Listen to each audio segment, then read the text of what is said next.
Bonjour à toutes et à tous, bienvenue dans cette deuxième matinale thématique de la plateforme d'observation des solidarités, donc la POS de la DRETS des Pays de la Loire. Donc aujourd'hui, cette matinale thématique aura pour thème la mobilité solidaire et l'accès aux services publics. Donc je me présente avant tout, donc je suis Mickaël Bernier, je travaille donc au COMPAS, un bureau d'études qui anime donc cette plateforme d'observation des solidarités. Donc avant de vous présenter nos deux intervenants de ce matin, je vais laisser la parole à Monsieur Christophe Buzy de la DRETS des Pays de la Loire. Monsieur Buzy, si vous voulez dire un mot introductif. Bonjour à tous et à toutes. Effectivement, Christophe Buzy, directeur régional délégué à la DRETS des Pays de la Loire. Merci à tous et à toutes pour vos inscriptions à cette seconde matinale qui s'inscrit en fait euh, dans la plateforme d'observation des solidarités qui, outre ces instances, ces groupes de travail, pauvreté, mandataires à la protection juridique et bientôt aide alimentaire, offre aux acteurs, aux partenaires concrètement de cette plateforme la possibilité, via l'Imatinal, mais j'en parlerai tout à l'heure via une conférence régionale des acteurs, de donner à voir sur un thème et puis de présenter des études statistiques ou des diagnostics concrètement sur des thématiques qui relèvent de la solidarité ou des solidarités au pluriel. Donc, on vous propose effectivement cette seconde matinale de l'année. Et puis, bien sûr, on va basculer sur 2024 et on sera à même de vous proposer à peu près une fois par trimestre en 2024. On a déjà quelques thèmes en réserve, ces matinales qui viendront ponctuer l'animation de cette plateforme. Et enfin, je vous demande de retenir une date, c'est le 21 mars prochain. C'est la conférence régionale des acteurs qui aura pour thème au global générique l'aide alimentaire, avec notamment une intervention du CREDOC et de l'Agence nationale des solidarités actives. Voilà, j'en dis pas plus. Vous pouvez retrouver l'ensemble des informations sur le site de la Poste, y compris ces newsletters. Et je vous souhaite un excellent webinaire. Merci Monsieur Buzy. Donc pour cette deuxième matinale thématique, elle sera composée de deux présentations. Donc nous commencerons par la présentation d'une étude réalisée par le CEREMA sur la mobilité solidaire à vocation d'insertion professionnelle en Pays de la Loire. Donc cette présentation sera faite par Monsieur Damien Courbe. Ensuite, Monsieur Cyril Hervy de l'INSEE nous présentera une étude sur l'accessibilité aux services publics, nettement améliorée par le réseau France Service, une étude qui est parue cette année.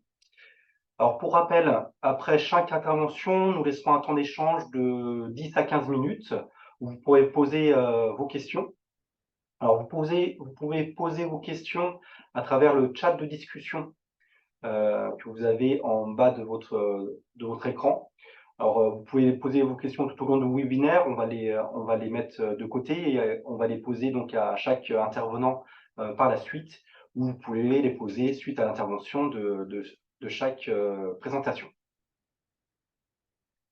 Je vais maintenant donc laisser la parole à Monsieur Damien Courbe du CEREMA, donc pour nous présenter l'étude sur la mobilité solidaire à vocation d'insertion professionnelle en Pays de la Loire.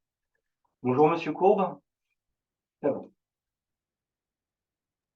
Bonjour et merci de m'offrir l'occasion de présenter cette étude. Et alors j'espère que d'autres, enfin les différentes personnes présentes, n'a pas trop qu'ils l'auront déjà vu parce qu'on l'a déjà présenté dans plusieurs cadres. Je me présente rapidement. Damien Courbe, je suis chef du groupe mobilité au CEREMA. Et le CEREMA, pour ceux qui ne connaissent pas, puisqu'on est plutôt acteur, on est moins acteur de la sphère action sociale, on est un service déconcentré du ministère en charge de l'environnement, des transports. Et maintenant, on est un établissement public, donc une sorte de gros bureau d'études publiques, dont la gouvernance est partagée entre l'État et les collectivités locales. Voilà. Et donc, moi, je suis plutôt un acteur à la base des transports qu'un acteur de l'action sociale. Cette étude, donc le cadre de cette étude, elle nous a été confiée par Madame Postic à l'époque, la commissaire à la prévention et à la lutte contre la pauvreté, qui avait plusieurs buts. Donc, on a commencé en 2021, mais dans les faits, vraiment 2022. Améliorer la connaissance de l'écosystème de la mobilité solidaire en Pays de la Loire, essayer d'identifier les zones blanches en termes de services et d'accès aux services de la mobilité solidaire, identifier les faiblesses et les pistes d'action et proposer une feuille de route. Alors, effectivement, on est plutôt à l'époque sur une étape de diagnostic et on poursuit les travaux, vous le verrez là maintenant. On a poursuivi en 2023 et en 2024, on poursuivra.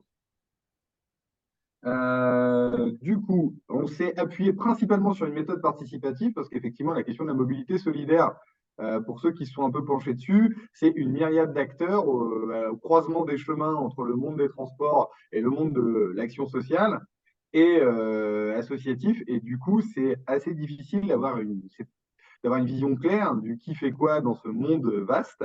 Et donc, c'était un souhait volontaire de la commissaire d'associer l'ensemble des acteurs, notamment les prescripteurs, les employeurs aussi et les centres de formation, les bénéficiaires, les opérateurs, les financeurs. Je vais donner des définitions de ce qu'on appelle prescripteur, employeur, bénéficiaire, opérateur, parce que c'est aussi un monde dans lequel il n'y a pas beaucoup de vocabulaire commun, même si ça commence à converger.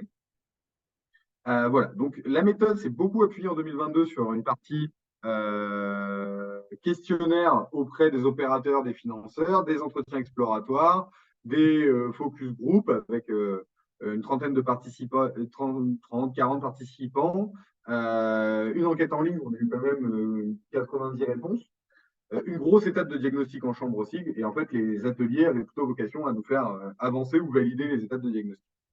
Voilà, on a eu une grosse journée le 6 décembre dans le cadre de la journée Tous Mobiles portée par le Laboratoire de la mobilité inclusive, qui est un think tank assez présent sur les questions de mobilité solidaire, qui était organisé le 6 décembre. Peut-être certains d'entre vous étaient là. On a poursuivi en 2023, effectivement. Alors, parmi les enseignements, il y avait la question de l'interconnaissance des acteurs entre eux. Donc, on organise des webinaires, un peu comme celui-ci, pour que les acteurs se présentent les uns aux autres. Plusieurs webinaires aussi de partage des enseignements avec les EPCI qui ont aujourd'hui la compétence AOM, pour la plupart en région Pays de la Loire, tous sauf deux.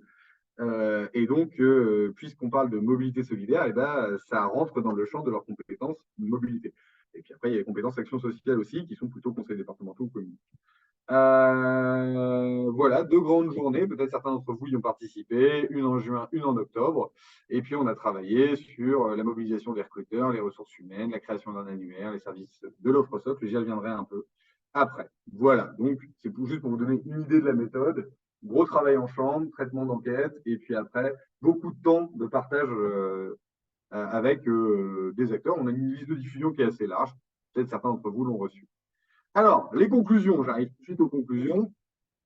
Il a fallu créer des représentations assez simples, peut-être simplistes, mais pour savoir qui fait quoi dans ce monde vaste de la mobilité solidaire. Alors, une des représentations qu'on a faites, et qui permet à chacun de mettre les gens dans des cases, c'est celle-ci. Et donc, c'est qui sont les acteurs de ce champ-là. Donc là, vous voyez à gauche un bénéficiaire qui est dans un parcours d'insertion. Et donc, on l'a qualifié. Effectivement, c'est mis d'accord aussi avec les différents membres des groupes sur les définitions. Donc, c'est une personne rencontrant des problèmes de mobilité pour l'accès ou le maintien dans l'emploi. C'est important d'ajouter la question du maintien dans l'emploi ou à une formation, maintien dans l'emploi ou formation, bien évidemment, qui nécessite l'intervention d'un dispositif de mobilité solidaire. En haut, tout en haut, je ne sais pas si vous voyez mon pointeur, mais en haut, on a les financeurs. Alors, qui sont les financeurs? Ils sont très nombreux, j'y reviendrai. C'est les structures qui financent les dispositifs d'aide à la mobilité. Et ils ont deux actions, ce qu'on a appelé les aides individuelles directes. Donc, en fait, là, ça va être l'aide financière au permis, l'aide financière à l'achat d'un véhicule, voiture ou vélo ou autre. Enfin, il y a tout plein de sortes d'actions directes auprès des bénéficiaires. La tarification solidaire des transports, la prise en charge ou le remboursement d'une partie des transports. Et puis, on a les aides indirectes. Et là, c'est les financeurs qui financent des structures qui vont accompagner le bénéficiaire dans son parcours d'insertion. ils financent bien évidemment les prescripteurs. Alors, qui sont les prescripteurs? C'est les personnes qui identifient un frein lié à la mobilité dans le parcours d'insertion et qui orientent le bénéficiaire.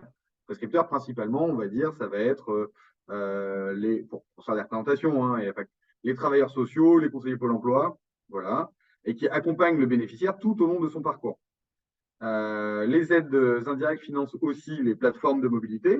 Donc, on a la chance en région Pays de la Loire d'avoir des plateformes de mobilité peu près partout, puisque dans le sud Vendée, là, la plateforme est en très mauvaise situation. D'ailleurs, elle a déposé le bilan. Mais sinon, on a des plateformes de mobilité partout. Alors, qui sont les plateformes de mobilité, si vous ne le savez pas? Ce sont des structures centrales qui réalisent un diagnostic individuel et orientent le bénéficiaire vers des opérateurs qui correspondent à ses besoins. En fait, c'est des professionnels, des conseillers mobilité professionnels, orientés en général insertion. Et on a 10 plateformes en Pays de la Loire, enfin 9 maintenant, et 2300 bénéficiaires par an en 2019. Voilà.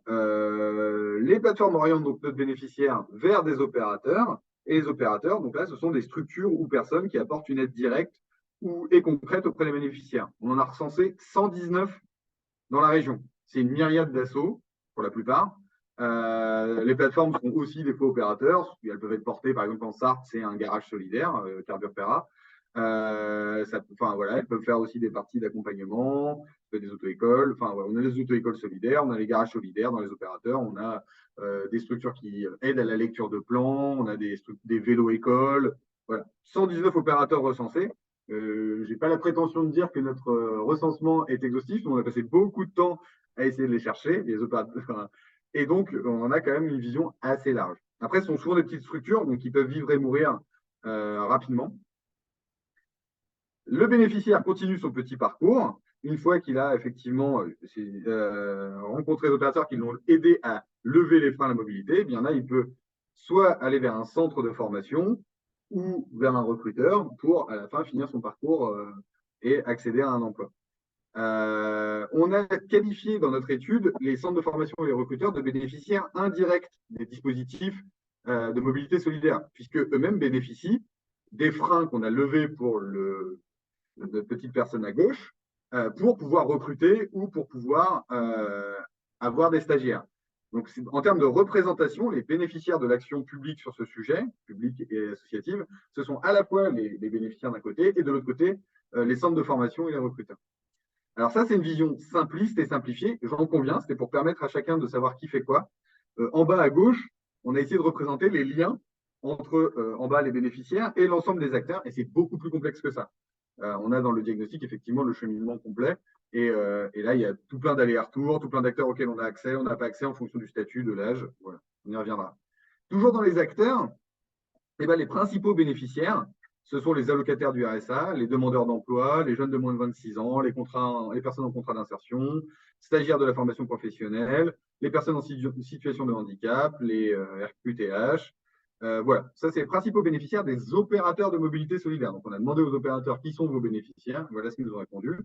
40% des opérateurs expriment le fait que de potentiels bénéficiaires, des gens qui auraient besoin de leur action, ne peuvent accéder à leurs services du fait de critères d'exclusion, on va dire, par les statuts, ou de financement par les statuts.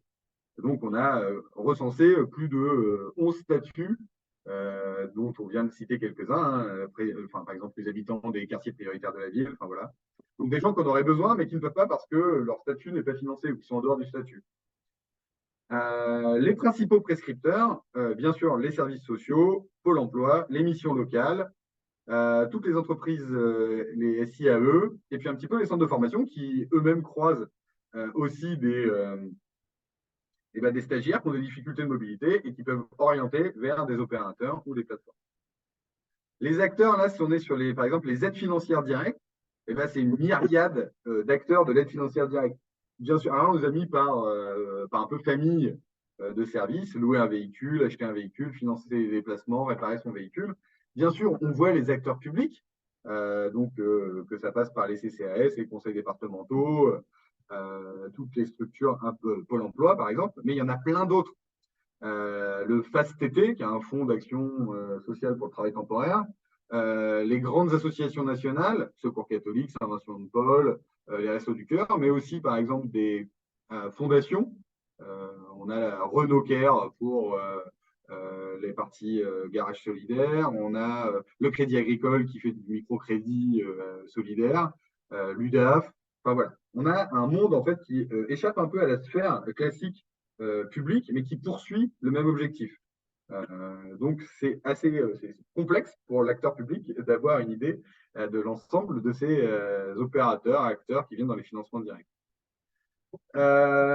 Pour classifier un peu, puis essayer de se faire des représentations des différents services qui existent en région Pays de la Loire, eh ben, on a classé en 7 familles de services. Alors, 7 familles, ça marche bien, hein, on connaît les 7 familles.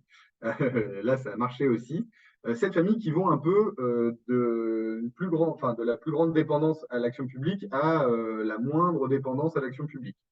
Donc, le bénéficiaire, dans la famille de services, le premier, c'est le diagnostic, qu'on appelle diagnostic de mobilité, qui se sépare en 2 angles. Le diagnostic qu'on a appelé informel, c'est-à-dire que ce bénéficiaire va rencontrer soit une structure d'accompagnement, un travailleur social, un conseiller Pôle emploi, qui va identifier des freins à la mobilité et va l'orienter directement vers des opérateurs dont il a connaissance. Et puis après, il y a le diagnostic formel qui est, lui, opéré par des conseillers professionnels en mobilité, portés souvent par les plateformes de mobilité, mais il y en a aussi des fois à l'intérieur de structures d'insertion. On peut en avoir aussi, par exemple, Pôle emploi a un dispositif sur le sujet.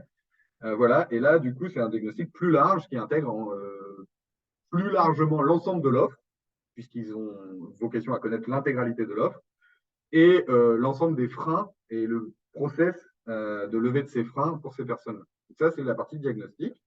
Après, sur la partie famille de services, eh ben, on a les aides financières. Quelles qu'elles soient, elles ont un seul objectif, toutes les mêmes, la réduction de l'impact financier de la mobilité des déplacements, des dépenses de mobilité sur le budget des ménages, la réduction de l'impact des dépenses de mobilité sur le budget des ménages. Et donc là-dedans, on a tout un champ d'aides financières directes, des aides pour la formation à la mobilité, donc le financement du permis, de leçons dans une vélo-école, d'un stage de sensibilisation au code de la route, des aides financières pour l'achat d'un véhicule, la réparation d'un véhicule, ou le financement des déplacements, disons la tarification solidaire par exemple. Une autre famille de services, c'est ce qu'on appelle les accompagnements à la mobilité. Donc ça, c'est des objectifs de montée en compétences individuelles. Et donc, on a tout d'abord l'information, l'information sur l'existence de l'offre de droit commun, l'offre solidaire, l'offre statutaire. On a tous les sujets de remise en confiance, la remise en selle, comme on dit pour le vélo, apprendre à utiliser le transport en commun, lire une carte, lire une grille horaire, qui n'est pas si simple. Et puis les formations qualifiantes, bien évidemment, les passages des permis, l'accompagnement au code de la route ou les permis spécifiques aux personnes en situation de handicap. L'étape d'après, c'est le transport solidaire. Donc là, on va dire que c'est un objectif de déplacement un peu one-shot, hors caméra, on dirait un peu une forme de taxi, même si c'est pas ça. Et c'est vraiment pas ça, c'est important parce qu'il y a une classification assez différente, mais pour faire une représentation, voilà, c'est le déplacement individuel personnalisé d'un point A à un point B sur une seule fois. Et donc là-dedans, on a le transport d'utilité sociale, le TUS, c'est des associations de bénévoles qui déplacent des gens une fois, le covoiturage solidaire, le transport à la demande solidaire. Voilà, donc ça c'est sur une fois. Après, on a la famille qu'on appelait les services de location. Donc là, c'est l'accession temporaire à un moyen de locomotion, mais on a quand même encore une dépendance avec une structure qui loue. Donc là, en termes de matériel loué, hein, on a des voitures, de l'autopartage, des 2 roues, des vélos, des voiturettes sans permis. La famille suivante, c'est les services d'achat. Donc là, l'objectif, c'est l'accession sans limite à un moyen de locomotion. Donc on a le conseil à l'achat, le leasing, le concessionnaire, les garages solidaires, ou bien évidemment la tarification sur les transports en commun. Voilà. Et puis la dernière famille, c'est les services de réparation. Là, j'ai obtenu mon moyen de locomotion. Du coup, excusez-moi, je dois l'entretenir pour le pérenniser. Et donc là, c'est les formations sur le contrôle et les premiers niveaux d'entretien, la réparation solidaire, les ateliers participatifs. En Pays de la Loire, on a un écosystème qui est très riche, très varié. Là, donc, on a une représentation cartographique des services, pas des opérateurs, des services disponibles sur la région. Alors, notre carte, elle date de 2021. Elle est un peu vieillissante, mais elle donne quand même encore une bonne idée de ce qu'il y a.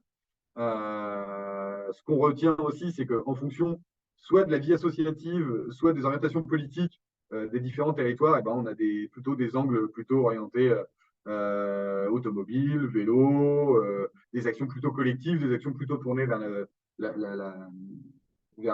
l'indépendance individuelle.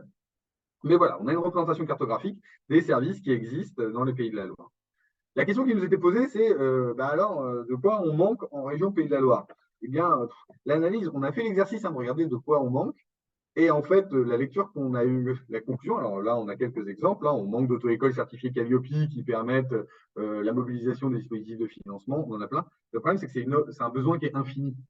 En fait, dans la mobilité solidaire, on va avoir l'aide au permis, puis l'aide au permis français langues étrangères, puis l'aide au permis français langues étrangères pour une communauté ouzbèque, l'aide au permis français langues étrangères pour les ouzbèques, les femmes, pour les familles monoparentales, avec enfants, enfin voilà. Et du coup, on arrive sur c'est de la dentelle. Là, on est dans l'humain, on traite chaque personne individuellement. Et en fait, le problème de diagnostic par les besoins, c'est qu'on arrive à une infinité de besoins auxquels la puissance publique nous sait répondre, ou en tout cas nécessiterait la mobilisation de moyens très importants. Et en fait, on arrive à une sorte de croisée des données qui ne marche pas. Donc, on a eu une autre approche. Donc, là, on a fait quand même la question du manque de solutions individuelles, d'accompagnement, les limites du transport collectif, les services partagés. Mais en fait, on est arrivé à l'idée qu'il fallait plutôt définir un idéal commun, j'y reviendrai, qu'on a appelé l'offre socle, pour améliorer à la fois la lisibilité de l'offre pour les travailleurs de ce secteur-là, pour les bénéficiaires, pour la puissance publique. En fait, on a besoin d'un socle commun pour savoir ce qui existe partout. Je vais prendre un parallèle, l'école. Quand on arrive quelque part, on ne se demande pas s'il va y avoir une école. On sait qu'il y aura une école pour nos enfants, elle sera plus ou moins loin, mais elle existe. Par contre, ce qu'on sait, c'est que si on veut faire mathématiques chinois, là, il faut aller chercher un peu les options. Et ben là, aujourd'hui, dans le transport solidaire, on n'a déjà pas ce bloc commun qui rassure et qui dit je sais que j'aurai au moins tel service. Et donc, avant d'aller chercher l'intégralité de ce qui manque, on peut déjà avoir un socle commun, parce que comme on a une grande richesse en Pays de la Loire de l'action en mobilité solidaire, les gens peuvent s'appuyer sur tout ce qui existe pour essayer de se dire il y a peut-être des bonnes idées qu'on pourrait reproduire ailleurs. Et ça faciliterait le travail des bénéficiaires et des structures qui accompagnent, et des financeurs ça leur permettrait de construire un budget. On a fait aussi l'exercice pour la partie un peu évaluation de construire des personnages. Je vous inviterai à lire après, si vous le souhaitez, le diagnostic complet, pour montrer que même si on a des solutions intéressantes, elles ne sont pas forcément facilement accessibles pour le bénéficiaire qui lui-même a un problème de mobilité. Donc là, vous avez l'exemple de Claudine, 45 ans, qui vit à Bécon-les-Granites, qui, suite à la perte de son emploi il y a un peu plus de 2 ans, elle ne perçoit plus d'aide au retour à l'emploi et bénéficie du RSA. Avant, elle vivait en région parisienne, elle n'avait pas besoin du permis de conduire. Et puis, elle vient d'arriver dans le Maine-et-Loire. Et là, on a fait tout le chemin de Claudine pour qu'elle arrive après à construire sa mobilité, son retour à l'emploi. Parce que là, l'angle, c'est insertion professionnelle. Bien sûr, la mobilité solidaire s'occupe d'un champ plus large. Mais là, la question, c'était dans le cadre de l'insertion professionnelle. Et donc là, effectivement, on a tout le parcours de Claudine avec quelques petits clins d'œil sur si Claudine avait un quotient familial, si Claudine avait eu 414 heures de mission d'intérim, elle aurait eu le droit à ça. Si Claudine avait emménagé dans la ville d'à côté, elle aurait pu avoir le droit à ça. L'idée de ça, c'était de se rendre compte que malgré tous nos efforts en tant qu'acteurs publics, il y a encore beaucoup de complexité pour comprendre ces dispositifs. Et donc, on imagine que si déjà c'est complexe pour nous, pour les bénéficiaires et les travailleurs on va dire les prescripteurs, ça l'est encore plus. Elle n'est pas toujours facile d'accès, cette offre. Elle est très large en Pays de la Loire. On a de la chance, on a un tissu associatif qui est très puissant. Pour autant, on a des problèmes dans ce qu'on appelle les zones blanches. Ce n'est pas tant le fait que le service n'existe pas localement, mais c'est plutôt qu'il n'est pas accessible. Par là, on entend l'indisponibilité statutaire, c'est-à-dire que le service, on a bien un opérateur qui le fait, mais par contre, je ne corresponds pas, je le disais tout à l'heure, je ne suis pas locataire du RSA, j'ai plus que 26 ans, je n'habite pas un quartier prioritaire de la ville. Voilà. Et les 11 statuts différents amènent effectivement une indisponibilité qu'on a appelée statutaire. Il y a l'indisponibilité temporelle, le service existe, j'y aurai le droit. Pour autant, la saturation du service fait qu'il y a un délai d'attente en inadéquation, je l'ai dit comme ça, un peu poliment, avec les objectifs et les usages des bénéficiaires des employeurs. Par exemple, si je peux accéder à une voiturette en location que dans 3 mois, en général, pour les emplois peu qualifiés, les employeurs ne sont pas si patients. L'indisponibilité sociale et culturelle, eh bien, le service, il est disponible dans le temps, j'y ai le droit, mais par contre, il n'est pas accessible du fait de la fracture numérique. C'est un service 100% en ligne. La barrière de la langue, bien évidemment, les freins psychologiques ou l'accessibilité aux personnes handicapées. L'indisponibilité spatiale, ça existe, tout ça est levé, mais pour autant, c'est à 20 km de chez moi et moi, je ne peux pas me déplacer. Donc, voilà. Et puis, l'indisponibilité des informations, tout est possible, mais je ne sais juste pas que ça existe. Les freins des opérateurs, voilà, je vous mets un peu pêle-mêle comme ça des enseignements, hein. J'ai peu de temps pour une grosse étude. Donc, on a bien évidemment les freins financiers. Le frein numéro 1 pour les opérateurs, c'est l'incertitude des financements, qui sont souvent des budgets annuels et qui, pour moi qui viens du monde des transports, est quelque chose d'assez surprenant. Puisque là, on a des opérateurs qui font des services de mobilité. Classiquement, dans le monde des transports, on est sur de la pluriannualité, des délégations de services publics de 6 ans, pour qu'effectivement les acteurs puissent amortir l'investissement nécessaire à l'achat d'un parc de matériel roulant. Voilà. Et là, du coup, on est plutôt sur des financements actions sociales qui sont l'annuité. Et donc ça pose un autre problème aussi.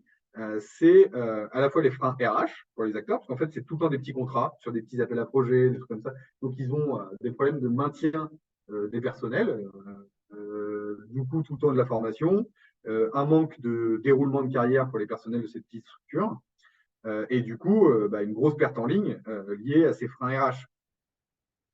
Un autre sujet, c'est effectivement la lecture qu'on peut en avoir, mais j'y reviens là tout de suite. Quelques autres enseignements. Ah oui, excusez-moi, il y a des freins matériels, hein, le problème de l'acquisition de lieux d'accueil ou de mise à disposition de lieux d'accueil de proximité. Et puis, j'ai mis là le petit tableau en bas, la présentation. Ça, c'est un peu le budget d'un opérateur avec des financeurs 1, 2, 3, 4, 5 qui font des appels à projets qui ont des temporalités différentes, ont des indicateurs différents, qui demandent des bilans à des moments différents et pour des publics cibles un peu différents.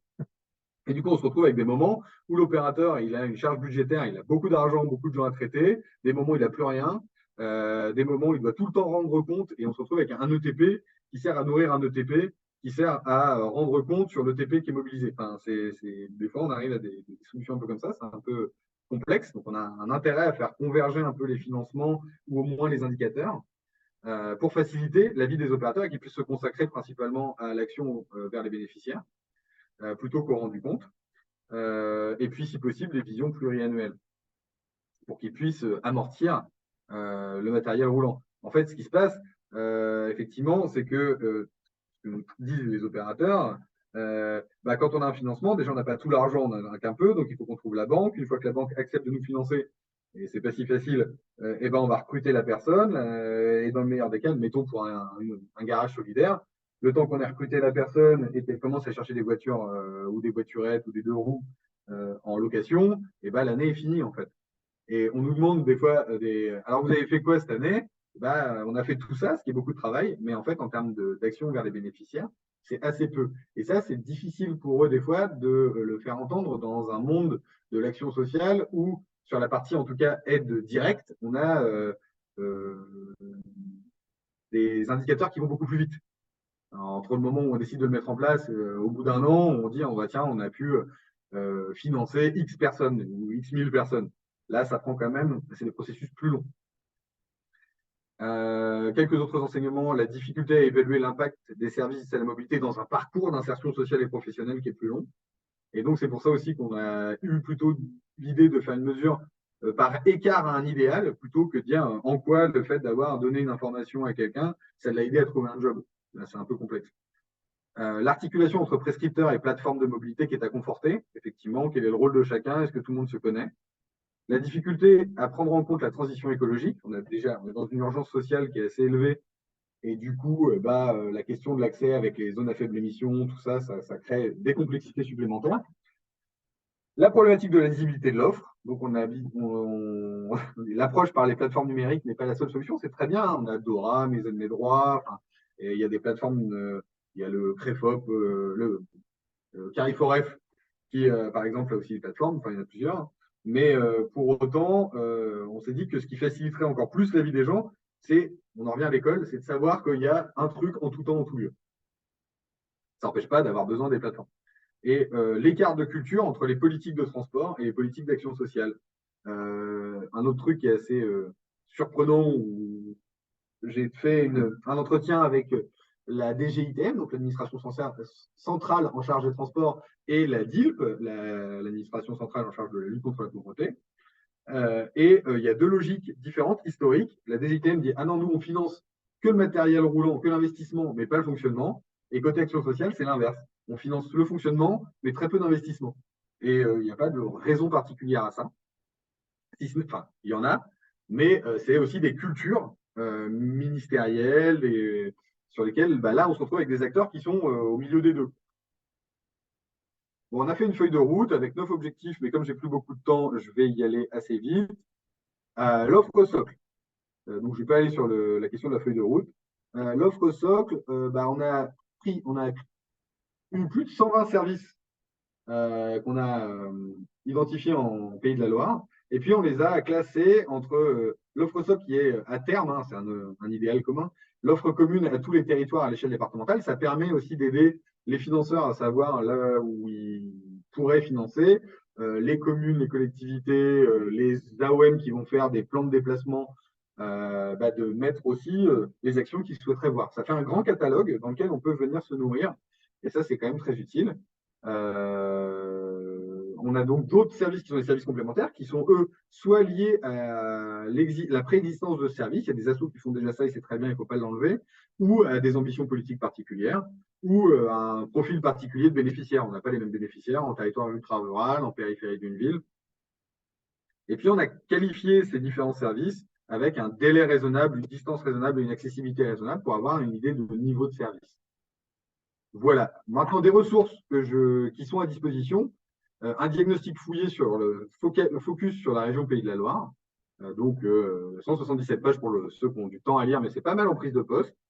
Une synthèse de 16 pages pour ceux qui ont un petit peu moins de temps. Un fonds SIG des acteurs et services qui est mobilisable pour des documents de planification. Voilà. Une synthèse des financements directs par département. Alors, elle date de 2021, donc elle est un petit peu vieillissante, mais ça donne quand même une idée de l'ensemble des aides qui existaient. Donc, pour acheter, louer un véhicule en Sarthe, pour acheter, louer un vélo, pour réparer son véhicule. Alors, j'ai pris la Sarthe, on l'a département par département.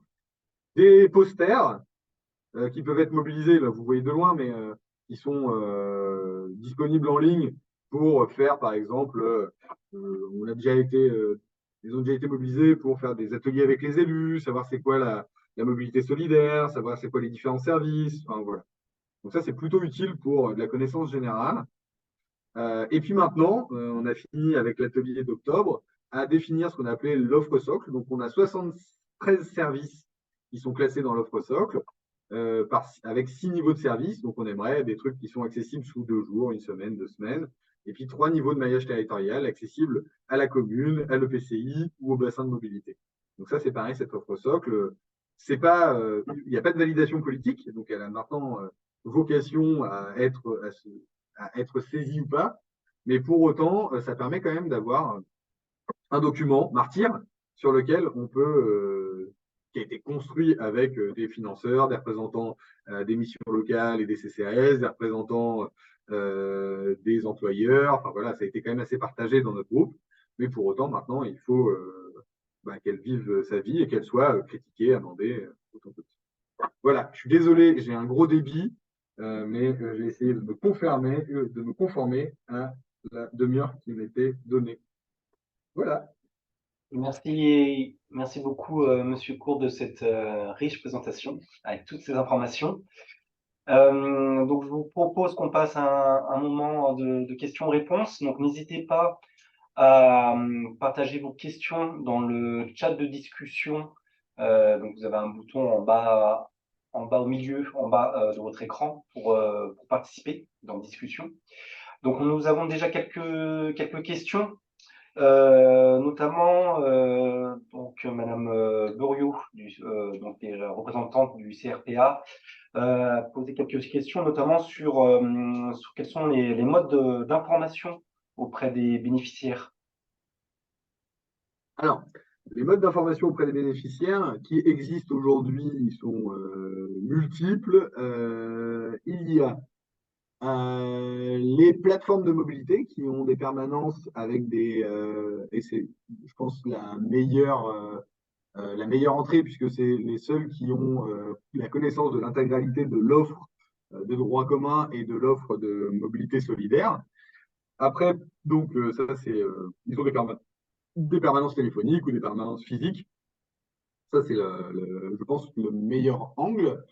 Après, il y a aussi des plateformes numériques qui existent. On a effectivement Dora, Mes aides, mes droits. Voilà.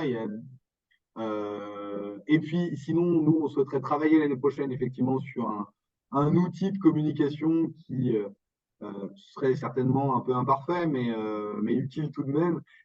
Pourquoi pas un petit livret papier sur lequel on retrouverait l'offre à l'échelle régionale et puis département par département, euh, qui permettrait aux prescripteurs, aux assos, d'avoir déjà un accès facile, parce qu'en fait, même si le papier, ça a le problème d'être faux dès l'impression, il y a quand même, tout ne disparaît pas sur le moment. Et en fait, l'autre problème de la plateforme numérique, c'est qu'il faut trouver des gens pour les remplir. Et comme on est sur des petites assos avec des petits financements, c'est très difficile de les mettre à jour et de les tenir à jour. Donc, d'où notre idée d'offre socle, d'avoir quelque chose qui est un peu pérenne à tout moment. Et puis après, effectivement, c'est les options qui peuvent évoluer. Voilà. Et est-ce qu'on a pensé aux familles monoparentales? Bien sûr, les familles monoparentales font partie des dispositifs de mobilité solidaire. Voilà. Enfin, donc oui, on y a pensé. D'accord. Autrement, il y avait la question sur la cartographie, donc vous avez montré là sur l'ensemble des services de mobilité solidaire sur les Pays de la Loire. Comment on peut l'obtenir, comment les personnes, les associations peuvent l'obtenir. Et ben, en m'adressant un mail à moi ou à Mathieu Bossard du CEREMA, je vais vous mettre les adresses dans le chat et puis on vous les renverra. C'est un fond Carto SIG sous QGIS, mais qui est passé une shape.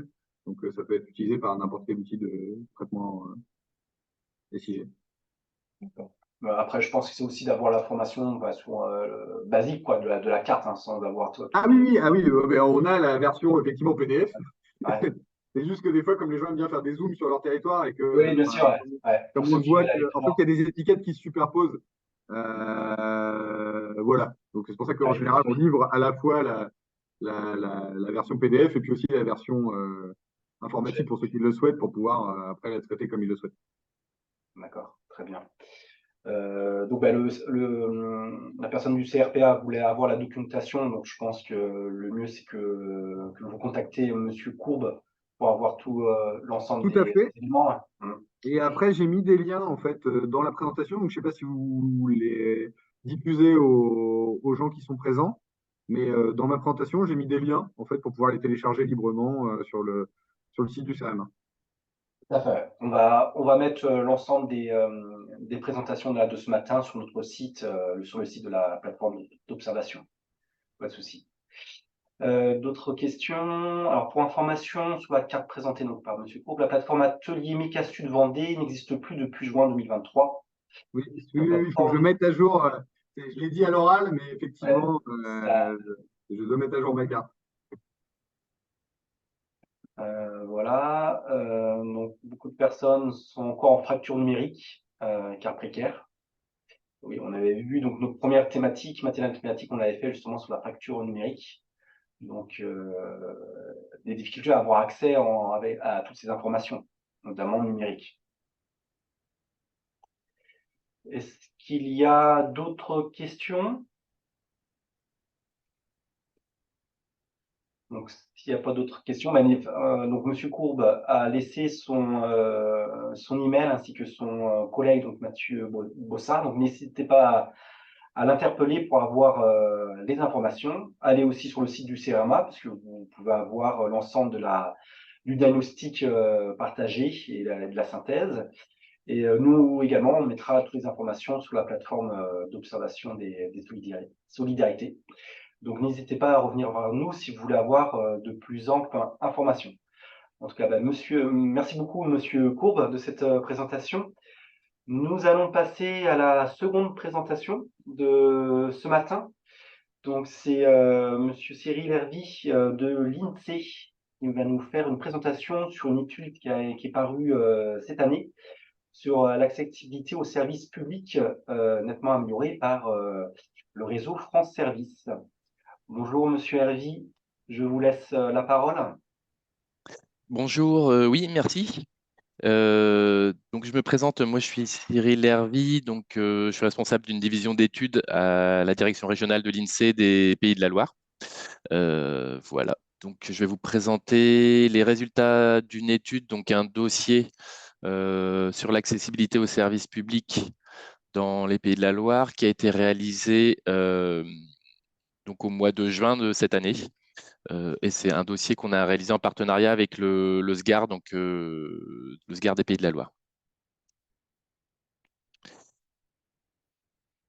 Alors, dans une première partie, je vais vous présenter le contexte de l'étude et puis rapidement la méthode utilisée. Ensuite, on regardera les principaux résultats au niveau de la région et la déclinaison dans les départements. En fait, on a fait un zoom sur chaque département. Et puis après, on a traité également donc les quartiers prioritaires de la politique de la ville et d'autres services, en plus des services publics, on a regardé les services liés à la santé et à la culture. Donc, je vous en parlerai rapidement. Alors, le contexte de cette étude, en fait, c'est une étude qu'on avait déjà réalisée il y a 3 ans, qui était plutôt un diagnostic sur l'état de l'accès aux services publics en 2019-2020, avant justement l'implantation de ces structures France Service. Donc, pour rappel, le réseau France Service, c'est un réseau qui est lié à la circulaire donc, du 1er juillet 2019, donc, du président de la République qui souhaitait mettre en place un réseau France Service. Et ça fait suite en fait au MSAP, donc les maisons de service au public, qui étaient déployées auparavant, donc depuis 2012 ou 2015, qui avaient été déployées sur tout le territoire, mais qui ne répondaient pas entièrement aux besoins de la population parce qu'il y avait une offre hétérogène, certains services qui étaient présents dans des maisons et pas ailleurs. Voilà, donc une qualité moindre de ces espaces. Donc, voilà, le gouvernement a souhaité redéployer des structures labellisées France Service qui proposaient, on va le voir juste après, un socle minimum de services, tous présents dans ces espaces, et du personnel accompagnateur.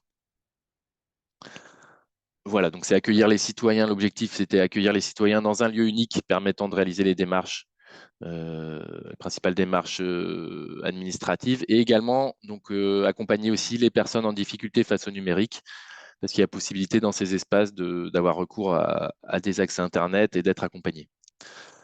Donc l'enjeu de l'étude, c'est identifier les temps d'accès. Donc là, l'étude de 2023, elle est réalisée après le déploiement du réseau France Service. Donc c'est regarder les temps d'accès, la différence entre les temps d'accès avant et après.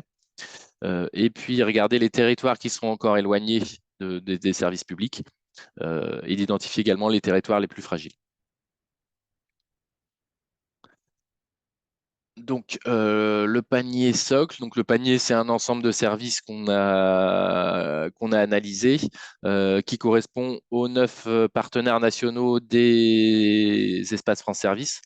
Donc, qui comprennent, c'est sur la diapo, les structures les services de la Poste, les finances publiques, la MSA, les points justice, Pôle emploi, la NTS, donc l'Agence nationale des titres sécurisés, donc qui permet de faire les demandes de passeport, carte grise, les caisses d'allocation familiale, la CPAM, et je crois que j'ai fait le tour, et l'assurance retraite.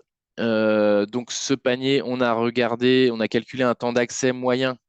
Donc c'est un temps d'accès théorique, parce que forcément, voilà, donc c'est un temps d'accès théorique en voiture, donc selon les temps les temps de circulation, etc., ça peut varier. Donc, ce n'est pas vraiment le temps lui-même qu'il faut retenir, mais c'est plutôt les écarts de temps entre les territoires. On a géolocalisé donc, à la fois donc, tous les espaces France Service et également toutes les structures, toutes les antennes présentes sur le territoire, donc les antennes de la CAF, de Pôle emploi, etc.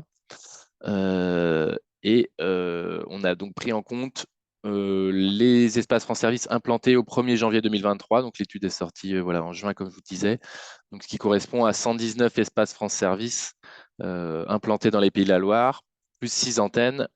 Voilà, donc ça fait 125 structures.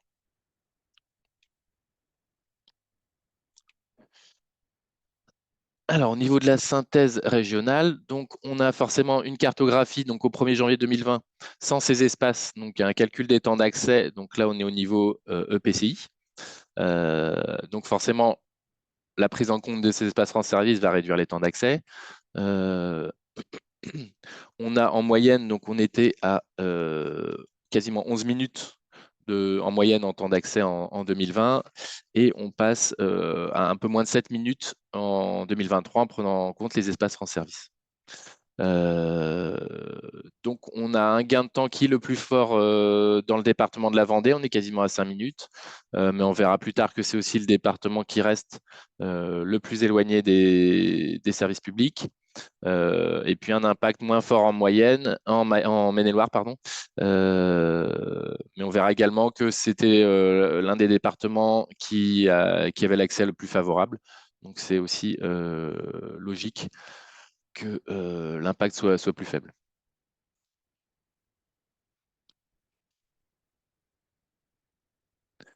Donc, si on s'intéresse à 2023, on voit qu'on a encore des territoires qui restent éloignés au regard de la moyenne régionale.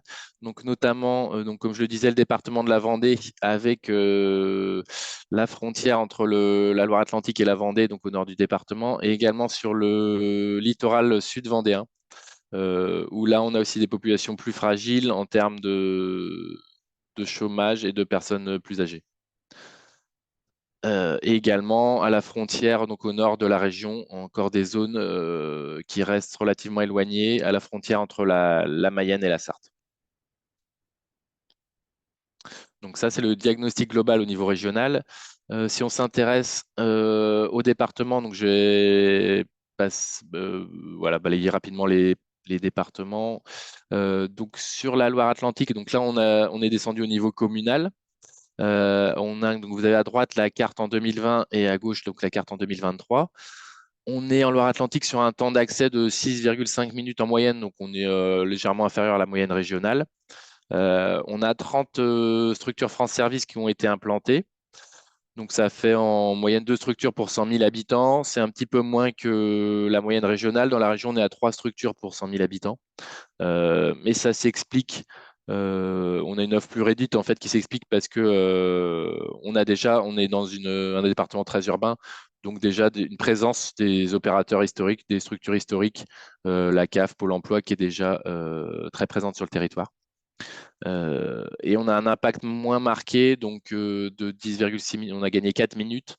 Là, en raison d'une population plus dense, plus concentrée sur le territoire. On a encore donc 19 communes qui restent relativement éloignées, donc qui sont encore à plus de 13 minutes de la moyenne de ces services publics. Donc on voit notamment des communes sur le littoral nord, donc on peut citer Le Croisic, Piriac-sur-Mer, Soulvache, donc au nord du département sur le littoral. Néanmoins, on a donc un habitant sur 2 qui réside dans une commune qui est située à moins de 5 minutes. Donc un accès globalement aisé en fait pour ce département. Voilà pour la Loire-Atlantique. Sur le Maine-et-Loire. Donc le Maine-et-Loire avait le temps d'accès le plus favorable en fait en 2020 avant l'implantation des espaces France Service. Donc le temps est réduit de donc un peu plus de 3 minutes. Et on voit donc sur la carte de gauche que le temps d'accès c'est le département le plus homogène en fait en termes de temps d'accès, c'est-à-dire on a très peu de communes qui sont très éloignées. Et on a voilà, un temps globalement très satisfaisant, donc 6,3 minutes. On a encore quelques communes qui vont rester éloignées à l'est du territoire, donc dans des zones un peu plus fragiles autour de Saumur, où on a un peu plus de chômage et de personnes sans diplôme. Et puis également au nord d'Angers. Voilà. Et donc on a 10 communes qui restent éloignées à plus de 13 minutes du panier de service public. Mais 62% des communes, hein, donc ce qui concentre 89% de la population, donc 9 personnes sur 10 qui sont à moins de 9 minutes du panier de service public. Donc c'est en ça que je disais que c'était le département le plus homogène en termes de temps d'accès.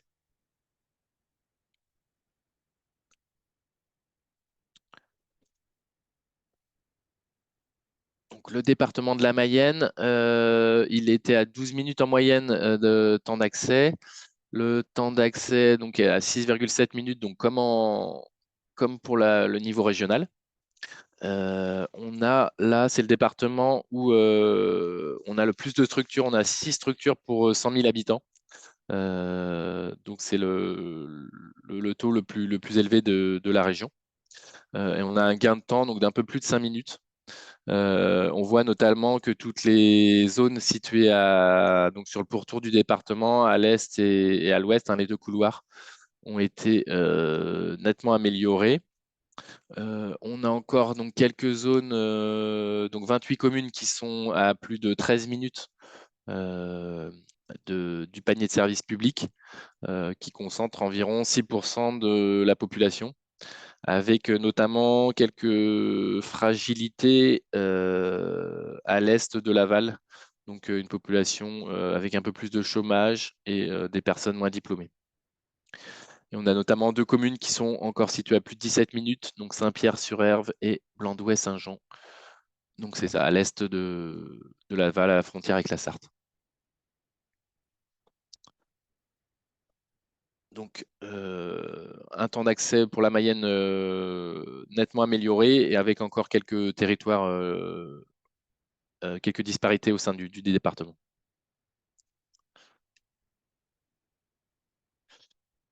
Alors la Sarthe, donc c'est le département qui a désormais le temps d'accès le plus favorable à notre panier de services publics. Le temps d'accès, il est de 6 minutes en moyenne. Il était d'un peu plus de 11 minutes en 2020. On a toutefois une hétérogénéité territoriale. Donc on le voit sur la carte de 2023. Notamment à l'ouest, au nord-ouest et au sud-ouest du Mans. On a encore des zones qui restent éloignées. Après, ça va être des communes plus rurales, donc elles vont moins peser sur le temps d'accès moyen du département. Donc c'est pour ça qu'on reste sur un temps moyen plus favorable pour l'ensemble du département. Mais on a encore donc, des communes assez éloignées, donc 25 communes qui sont à plus de 13 minutes en moyenne. Mais donc, comme je vous disais, c'est des communes très peu denses, donc qui concentrent 2% de la population.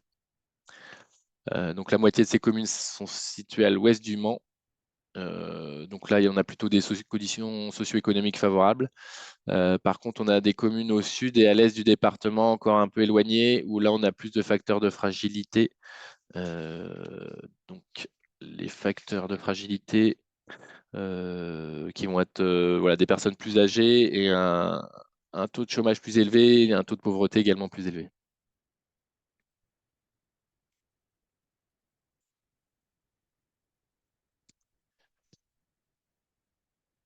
Et enfin, concernant le département de la Vendée, donc on a le gain le plus élevé en temps, donc on a gagné quasiment 6 minutes entre 2020 et 2023. Donc on est passé de 14 minutes à 8 minutes. Donc la Vendée, c'était le département le plus éloigné des services publics. Ça le reste, malgré l'implantation des espaces France Service. On a 20 structures France Service qui ont été implantées sur le département de Vendée. Donc ce qui fait environ 3 structures pour 100 000 habitants. Donc on est comme pour la moyenne régionale. Mais on voit encore du coup qu'il y a des communes qui restent éloignées. Donc notamment donc on a encore 40 communes qui sont à plus de 13 minutes du panier de service public, donc notamment sur le sud du littoral. où là, on a plus de fragilité. Et puis également au nord-est de La Roche-sur-Yon et au nord également du département.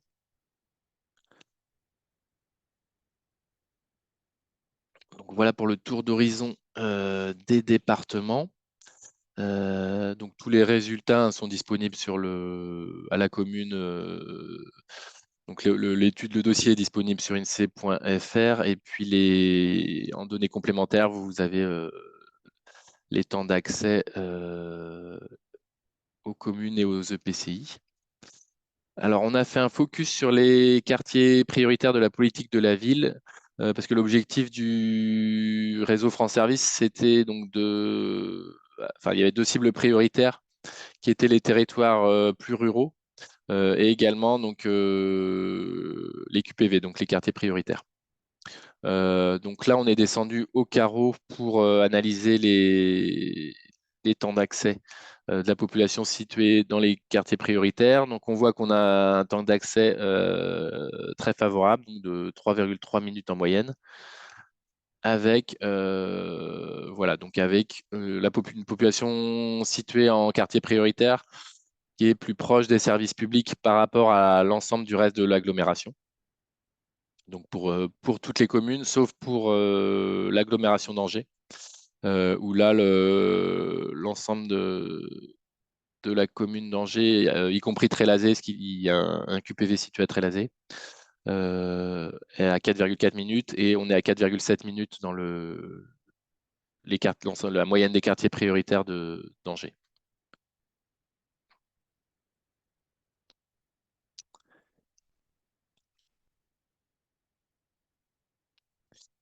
Alors, on a analysé en complément d'autres services de proximité. Donc, notamment, on a fait un lien avec l'électronisme. Donc, le fait de ne pas, on en parlait tout à l'heure, de ne pas savoir réaliser de démarches en ligne, voilà, pas savoir utiliser sa messagerie, pas réussir à faire une démarche de recherche d'emploi en ligne, ne pas savoir utiliser un logiciel de vie scolaire. Donc l'électronisme, on a réalisé une étude régionale sur l'électronisme, donc qui est réalisée à partir d'une enquête nationale, hein, sur l'usage des technologies numériques. On estime environ à 15% des Ligériens qui sont en situation d'électronisme. Donc, cette étude est publique également, diffusée sur INSEE.fr des Pays de la Loire, donc vous pourrez la retrouver. Donc, 15% des Ligériens en situation d'électronisme, ça correspond à environ 450 000 personnes. Donc, on a souhaité faire le lien avec les espaces France Service, avec, comme je vous disais en introduction, une dématérialisation croissante des démarches administratives. Et donc, on a fait le lien également avec les conseillers numériques France Service. Alors, ils s'appellent conseillers numériques France Service, mais ils ne sont pas forcément rattachés à un espace France Service, hein. On a 1100 lieux de médiation numérique, donc, qui peuvent être des bibliothèques, des bureaux de poste, des espaces France Service également. Et on a donc voilà, 173 conseillers numériques qui sont répartis sur le territoire dans ces différents lieux de médiation numérique, qui peuvent effectuer des permanences, voilà, 2 jours par semaine. Et on a notamment, donc on a pu calculer à partir de ces conseillers numériques et des personnes en situation d'électronisme, un nombre de personnes en situation d'électronisme par rapport à un lieu de médiation numérique, mais doté d'un conseiller numérique. C'est-à-dire qu'on a considéré que les personnes en situation d'électronisme devaient être accompagnées. Donc, un lieu de médiation numérique avec uniquement une offre Internet, celle-là, on ne l'a pas prise en compte. On a pris en compte les lieux de médiation à partir du moment où un accompagnateur, donc un conseiller numérique, était présent pour aider à réaliser les démarches. Donc, on a en moyenne 1200 personnes en situation d'électronisme pour un lieu de médiation numérique, en moyenne dans la région. Donc au niveau des couleurs, c'est la première classe rose la plus claire. Donc on voit toutes les intercommunalités qui sont plus foncées, rouge ou marron. Voilà, donc on a notamment. Alors la Vendée, c'est le département donc qui a un plus faible taux, avec 960 personnes en situation d'électronisme pour un conseiller. Donc, il y a des conseillers numériques France Service en Vendée, hein. Par contre, c'est aussi là où on a les deux territoires, les deux intercommunalités les moins bien dotées, avec donc Terre de Montaigu et Villers-Boulogne, donc au nord du département, qui ont donc Terre de Montaigu, on a 5300 personnes en situation d'électronisme pour un seul lieu de médiation numérique doté d'un conseiller numérique, par exemple.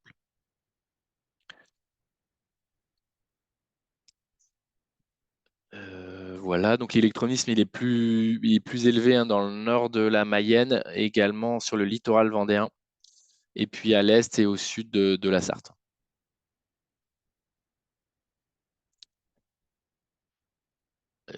Voilà, donc vous pouvez retrouver les résultats. Voilà, l'électronisme est très fortement corrélé, on va dire, à l'âge des personnes, donc plutôt des personnes âgées, et la situation du diplôme. Donc les personnes sans diplôme sont également beaucoup plus touchées par l'électronisme. Et les autres services qui structurent également le territoire, donc on a les services de santé et les services culturels qu'on a souhaité analyser dans l'étude. Donc pour repérer des zones fragilisées, des relais possibles également pour l'implantation de nouveaux services publics. Donc un panier de santé, donc là il a été mis au point à partir des services de santé qu'on appelle services de santé de proximité, donc qui comprend les médecins, les kinés, les dentistes, les infirmiers, les pharmacies. Le panier culturel, quant à lui, il a pris en compte, donc on l'a élaboré avec la DRAC, donc la Direction régionale des affaires culturelles. Il prend en compte les bibliothèques publiques, les cinémas, les musées et les arts du spectacle, donc les scènes conventionnées, les théâtres, etc. En ce qui concerne l'accès à la santé, dans la région, on a un temps d'accès moyen de 3,6 minutes. Donc, c'est équivalent au niveau national, hein, le temps d'accès à la santé. On voit donc c'est le département de la Loire-Atlantique qui a le temps d'accès le plus favorable, hein, avec 2,9 minutes en moyenne de temps d'accès. Et à l'inverse, c'est le département de la Mayenne qui est le plus éloigné. Donc on voit des zones de fragilité, des communes plus éloignées, situées au sud de la Vendée, et également donc, sur tout le pourtour des départements de la Mayenne et de la Sarthe. Alors, donc, on a un temps d'accès qui est voilà, proche de la moyenne régionale, comme je vous le disais pour la santé. Toutefois, on a un autre indicateur hein, qui permet donc,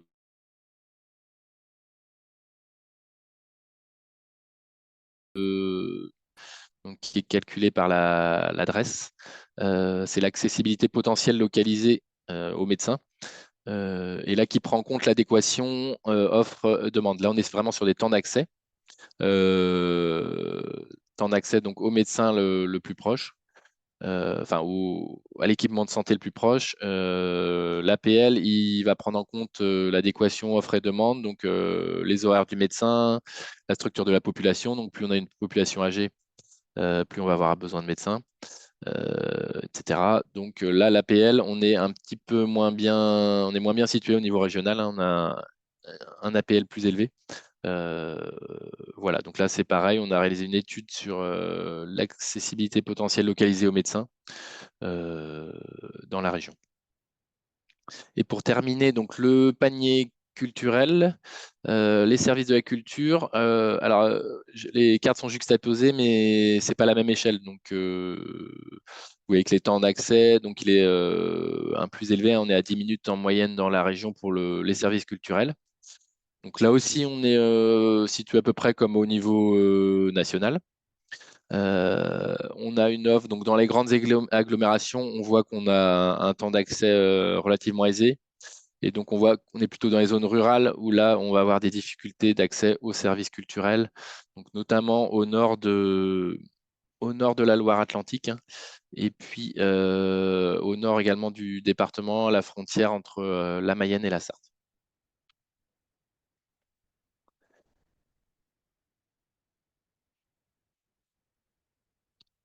Voilà, donc j'ai terminé pour la présentation. Merci. Merci, merci beaucoup, Monsieur Hervy, de cette présentation. Comme tout à l'heure, on va passer sur un temps de questions-réponses. Donc, n'hésitez pas à poser vos questions dans le chat de discussion.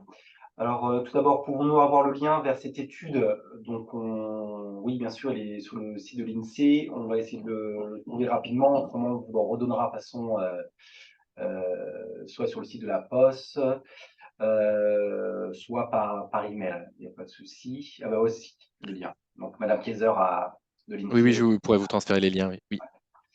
dans le chat. Donc, Madame Doriot nous demande, j'ai constaté que certaines permanences France Service faites dans les centres socioculturels, dans les quartiers sensibles, sans endroit de confidentialité, fait dans les couloirs, c'est bien navrant. Ah, sur donc le mode de confidentialité en fait dans ces permanences France Service. Vous avez des éléments peut-être à nous apporter sur cela, je ne sais pas. Alors nous, en tant que, on était juste acteur de l'évaluation en fait hein, du temps d'accès. Après le déploiement, bah, il se fait justement au sein de chaque, enfin chaque acteur, donc les sous-préfectures, etc. C'est plutôt vers eux. Je pense qu'il faut se tourner. Euh, pour ces questions-là, oui, c'est vrai que non, mais là, j'en sais pas plus là-dessus. Euh, mais après, oui, enfin, vous pourrez vous voir avec soit les sous-préfectures, soit vous rapprocher d'autres acteurs en fait pour ces questions-là. Nous, on n'est pas. Enfin, j'ai pas les éléments pour pouvoir répondre à cette question. Désolé. Oui, bien sûr. Vous ne savez pas, oui, c'est une étude sur vraiment les actions menées par France Service à l'intérieur de leur. Non, nous on a récupéré donc le SGAR nous avait quand même transmis des données sur la fréquentation des structures France Service. Donc on a pu identifier, il y a un encadré dans l'étude sur le profil des, des citoyens qui vont qui vont comment dire consulter, enfin se rendre dans les espaces France Service. Donc on a identifié voilà, des personnes, les trois quarts sont des personnes de plus de 55 ans qui nécessitent, enfin pour 8 personnes sur 10, ils ont besoin d'un accompagnement.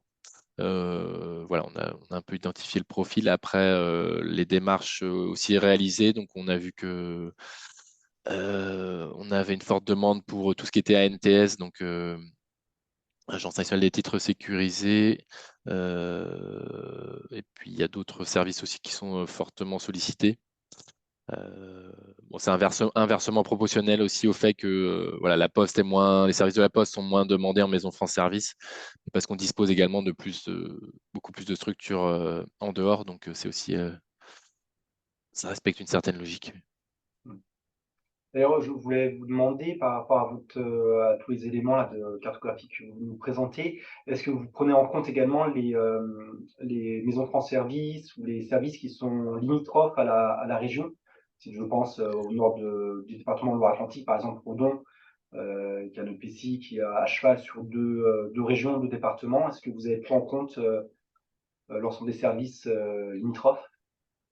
Oui, tout à fait. C'est vrai que je ne l'ai pas précisé, mais donc on a bien des cartes au niveau régional, mais on prend tout à fait, hein, que ce soit pour les services publics, les maisons France Service, même les services de santé et de culture que je vous ai présentés.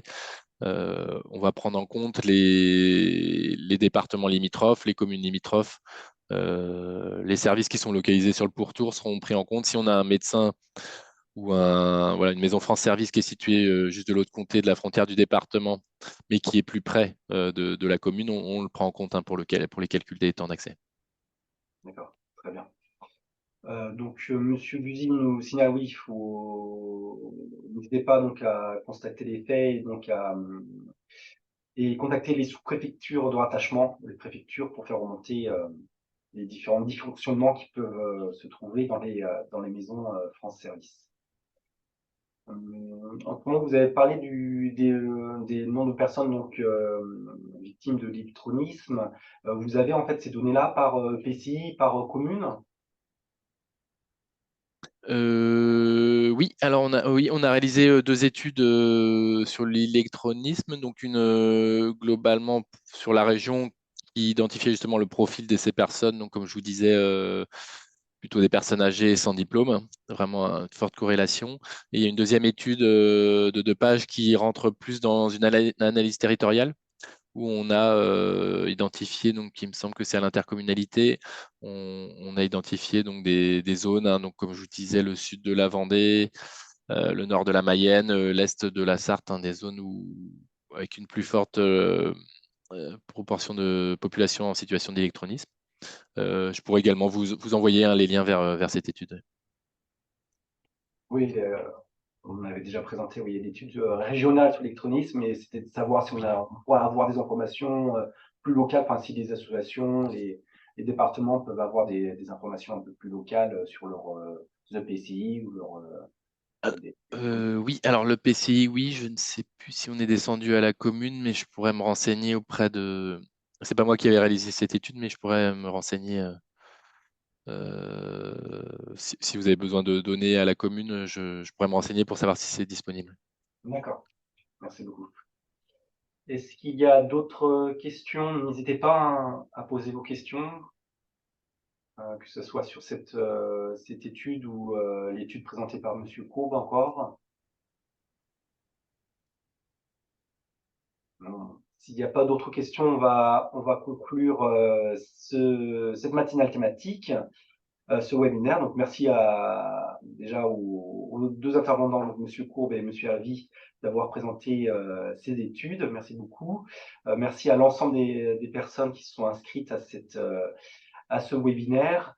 Donc, ce webinaire est enregistré, donc on va pouvoir faire un replay qu'on pourra partager sur le site de la plateforme d'observation des solidarités. Donc, on vous enverra une information pour dire quand il est à jour. Donc, vous pourrez le communiquer auprès de vos collègues ou partenaires. Donc, il n'y a pas de souci. Pour les prochaines matinales thématiques, donc, on vous fera aussi également part des futures thématiques retenues. On a déjà, je pense, une première thématique sur la précarité énergétique qui devrait voir le jour en début d'année 2024. Donc voilà, donc n'hésitez pas à aller sur le site de la plateforme d'observation des solidarités. Également, n'oubliez pas de notre prochaine conférence des partenaires, donc comme M. Bouzy l'a présenté en début de webinaire, donc qui aura lieu le 21 mars à l'INSEE. Donc ce sera à l'INSEE à Nantes sur la thématique de l'aide alimentaire. Voilà, donc on vous donnera, on communiquera de façon de l'ensemble de ces informations. Donc, je vous souhaite une bonne fin de journée et à bientôt. Et n'hésitez pas aussi à nous contacter à la poste si vous voulez avoir des informations ou des thématiques que vous voulez avoir sur nos prochaines matinales thématiques. Et oui, si on va sans doute vous faire parvenir un petit questionnaire de satisfaction suite à ce webinaire. Donc, bonne journée à tous. Merci d'avoir participé et à bientôt.